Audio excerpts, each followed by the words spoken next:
think in the first attempt, what I lacked was I did not do the sectional tests properly. And it's very important to do those kind of sectional tests because they give you a timed experience, and then that puts you up in a kind of a pressurized situation.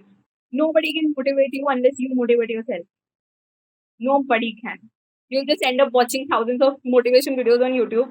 Yeah, take inspiration from people, but don't waste a couple of hours, here and there.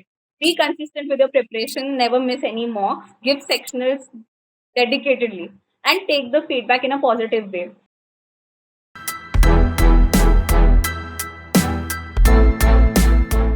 Hello everyone, today we have with us Srishti. She scored 99.69 percentile in CAT 2022 and converted IIM Kozhikode and SPJIMR Mumbai as of now. Coming to her educational background, she pursued B.Tech from VJTI Mumbai and she has been working with JPMorgan Chase as a software engineer. Today she is with us to share her CAT preparation journey and how she cracked the personal interviews. Alright, so hello Srishti, welcome to Crack Interview Series and a very big congratulations on cracking the CAT and making it to IIM Kozhikode and also cracking SPJIMR interviews. Hi, thank you. Thank you so much. Yeah. So firstly, can you walk us through your MBA preparation journey when you started preparing for CAT and how you went on to prepare? So, this entire journey started in the third year of my B.Tech. So, I was interning with PwC as a technology consultant. And over there, I interacted with a few people with an MBA degree, and I really personally liked the kind of work that they were doing. And I just thought that, this is what I want to do in my life. And I think from there, the entire motivation started towards CAT preparation. And that's when I thought that, okay, yes, I want to do an MBA.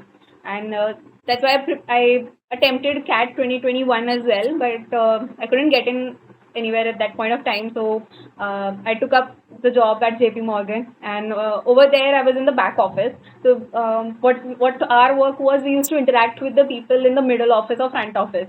So even there, this kind of a FOMO was there within me that this is the kind of work that I want to do. I don't want to sit in code, but I want to be a part of the analyst group. I want to be the part of the front office people and everybody.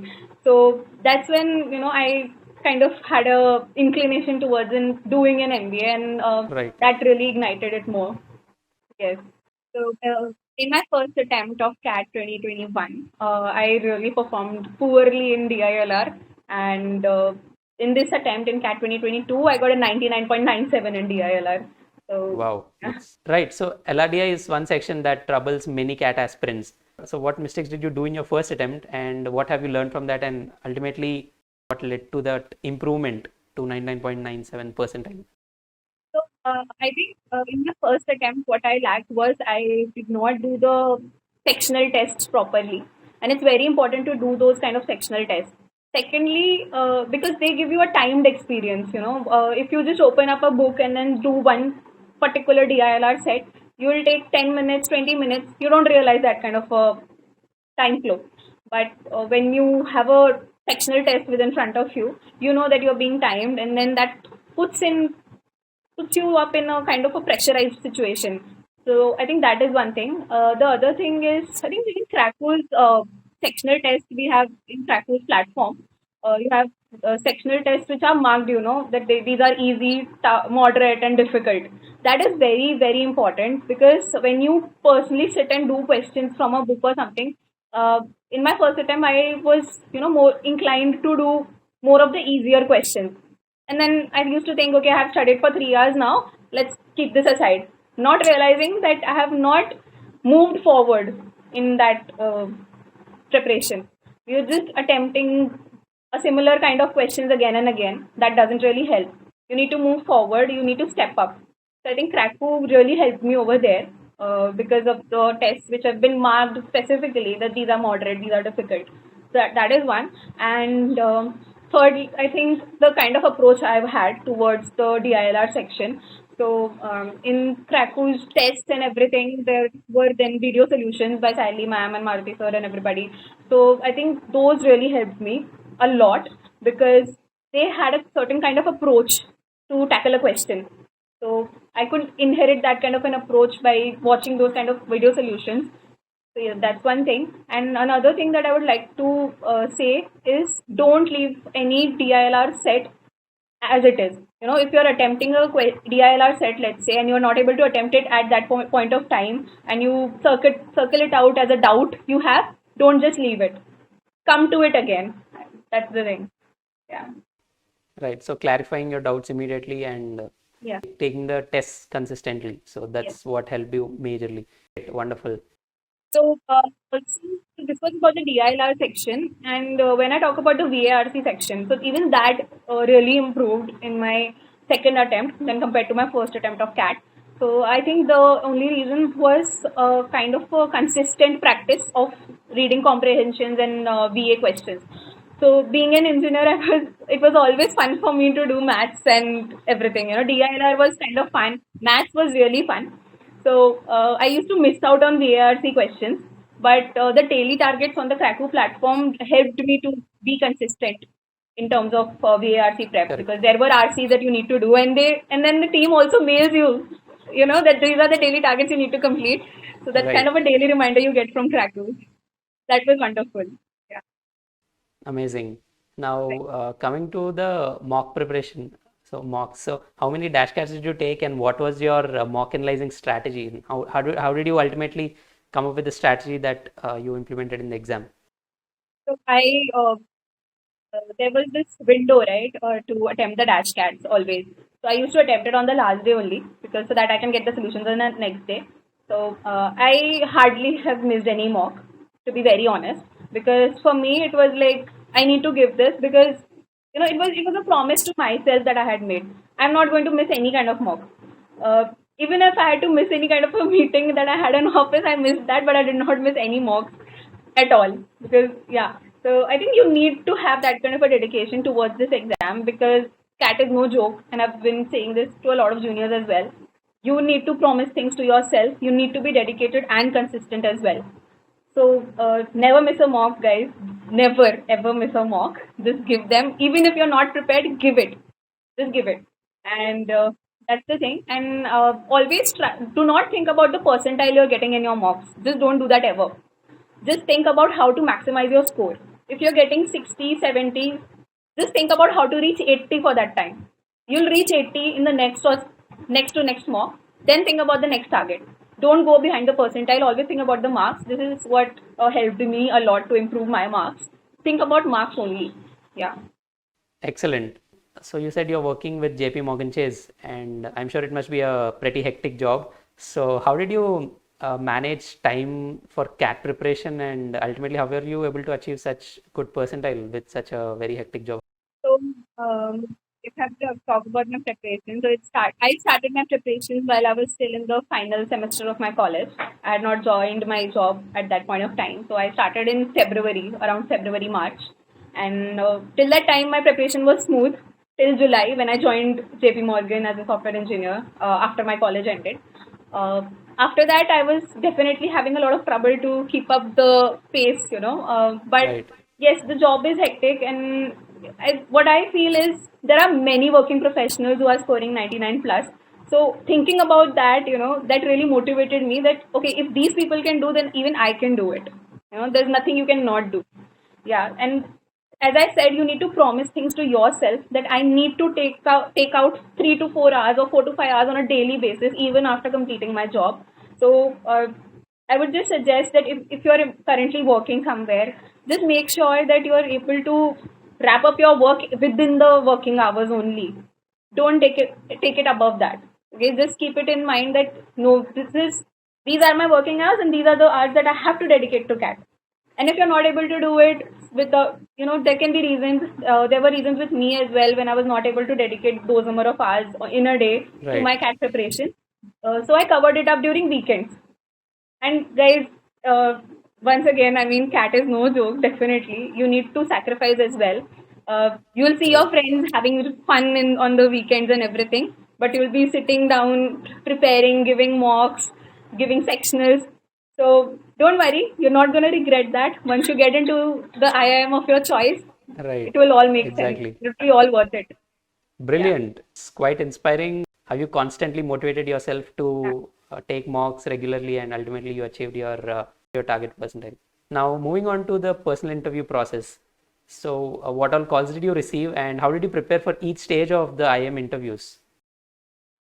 I had calls from IIM Bangalore, Calcutta, Lucknow, Kozhikode, Indore, and FMS and SPJIMR for finance. Great. So my preparation wise, I would say, so I just connected with a few of the seniors that I had, and just had a baseline of what I need to prepare right when the results were about to come. So I saw the answer key, even Kraku's answer key showed me that I would be scoring 99.69 percentile after the uh, Oh, answer yeah, after the answer sheets came out. I uploaded them first on Kraku, and it was so appropriate that right. Kraku said I'd be scoring 99.69. I was really not sure. I was thinking that okay, this is not what I can get. No, it would be somewhere around 99 only. This is too high for me. But no, it was the exact same number that I got. And now coming about, so when I had this kind of feedback already that I'll be scoring 99 plus, so I was sure that I'll receive calls. If not from ABC, maybe some other colleges, but yeah, I will receive. So I started my preparation a bit early, and the first thing that I did was I never read newspapers on a daily basis. So I thought that I'll definitely, uh, you know, definitely fail a big time in current affairs. So that's where I started my preparation from. I started reading newspapers daily, making notes of important points and everything. So if you have the important headlines written somewhere now, then you can definitely go back and then think that okay, I know about this topic, I know about this topic, this particular topic is done. So that way, current affairs I think is the most important because I face questions on that in my Lucknow interview, in my Calcutta interview, in FMS as well, and even in my Kozhikode interview. So I think majority of the interviews had similar kind of questions coming up. And then second thing that I prepared was math because I really loved math. And what I Okay. did was I just took up NCRT of class 11th and 12th and just read it through. And I think that much should be enough. But yeah, uh, that's maths. And then your undergrad subject as well. So I really don't recommend people to read everything from your undergrad subjects like end to end. Just pick up two, three topics that you like and you are comfortable with and prepare them well. And you should know a basic of everything because that's what you have studied for the last 4 years or 3 years or whatever. But yeah, you should be comfortable with that. And questions can come on your work as well. So be thorough about your work on your projects, whatever you're doing. And if you're coding, if you're in a software job, don't just say that you're coding. No, just try to make them understand what impact your work has on your organization. So yeah. Brilliant. So you have prepared quite rigorously for the personal interviews, and yes, that has paid off. And all right. Now coming to the personal interview experiences. So so what kind of questions were asked? Was there any surprising situation or surprising questions that were asked during the interviews, and how did you handle such questions? Well, thinking about the interviews, I think there's one thing about my Calcutta interview. All the rest of Okay. the interviews were pretty chill. I mean, questions were good. Some kind of a stress point comes up, but then you can handle it. Just be patient Right, and right. calm. And but in my Calcutta interview, it just happened that they asked me about the Adani Hindenburg reports and everything. So I answered a couple of questions, but then after that, the panelists started yelling out on me, they started shouting and everything. So Okay. I got a bit nervous. But then I was thinking, wait, I was just thinking at the back of my mind, no, they are here to select me. If they are shouting at me, that means something is going right probably. And if it's going wrong, then I Right, can't handle it anymore. right. So better to hold yourself up even in those situations and face it very calmly. Okay, nobody's going to kick you out of anywhere. If you mess up IIM Calcutta interview, you have IIM Lucknow, you have IIM Kozhikode, you have IIM Bangalore interviews also. So just be patient and be calm. And even if it's your So only interview, still be patient. You cannot do anything about it. so you were thinking quite a lot during that few seconds. I was literally shattered for a second. I was like, oh God, what is happening with me? Did Okay. I really screw this up so much? But no, I mean, he just shouted for a second or two, and then it was okay. It was all good. They just check you, I think, with how you react in stress situations. Because Right. this is what I had heard from many of my mentors as well and my seniors as well that they will put you in difficult situations, but don't lose your temper, don't lose your sanity and everything. Just be calm, and answer accordingly, whatever they are. That's totally unexpected, and you actually tried to manage it quite well. Right. And yeah, Even even in my Kozhikode interview, there was a part where my panelists said, out of nowhere, do you believe in religion? So that was one okay, question that I faced. So I said yes. We said, yes, you're a science student. Why will you believe in religion? So my answer was, there are some things that you cannot answer probably just via science. So it goes in any direction. Probably you cannot even imagine right, what questions the panelists will bring up. But just be prepared of what you have in your hand. There are many things which are not in your hand, but a lot of the things are. So just yes. be prepared for that. Right. So yeah, focusing on what you can, what's in your hands. Wonderful. Now, yeah, finally, what is that advice that you would like to give to the future CAT aspirants or the MBA aspirants? I think to the future aspirants, my first advice would be, nobody can motivate you unless you motivate yourself. Nobody can. You'll just end up watching thousands of motivation videos on YouTube. Don't do that. But yeah, take inspiration from people, but don't waste a couple of hours, Right, here and there. exactly. Be consistent with your preparation. Never miss any mocks. Give sectionals dedicatedly, and take the feedback in a positive way. Don't think that one day you're getting a score, one day you're scoring 60 percentile will really convert to a 60 percentile in CAT. No, it doesn't happen that way. Just be consistent. Promise to yourself that you're going to utilize time diligently, and everything will work out. Yeah. Excellent. Thank you so much, Srishti. That was quite a motivating journey. You have given us some very valuable tips. I'm sure it motivates a lot of aspirants, CAT aspirants, MBA aspirants. And thank you so much, and all the very best for your MBA journey. Thank you. Thank you so much. Yeah.